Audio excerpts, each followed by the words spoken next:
শুভ বিজয়া। তোমরা কেমন আছো?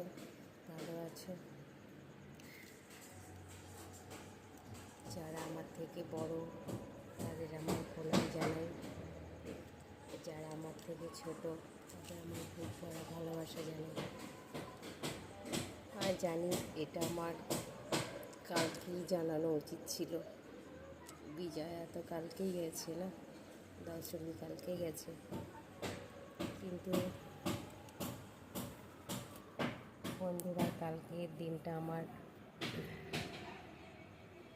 একটুও ভালো কাটেনি, আমার মন ভালো নেই, তাই কারণে আমি তোমাদেরকে জানাতে পারিনি, তার জন্য ক্ষমা চাইছি। তা বন্ধুরা ভালো থেকো।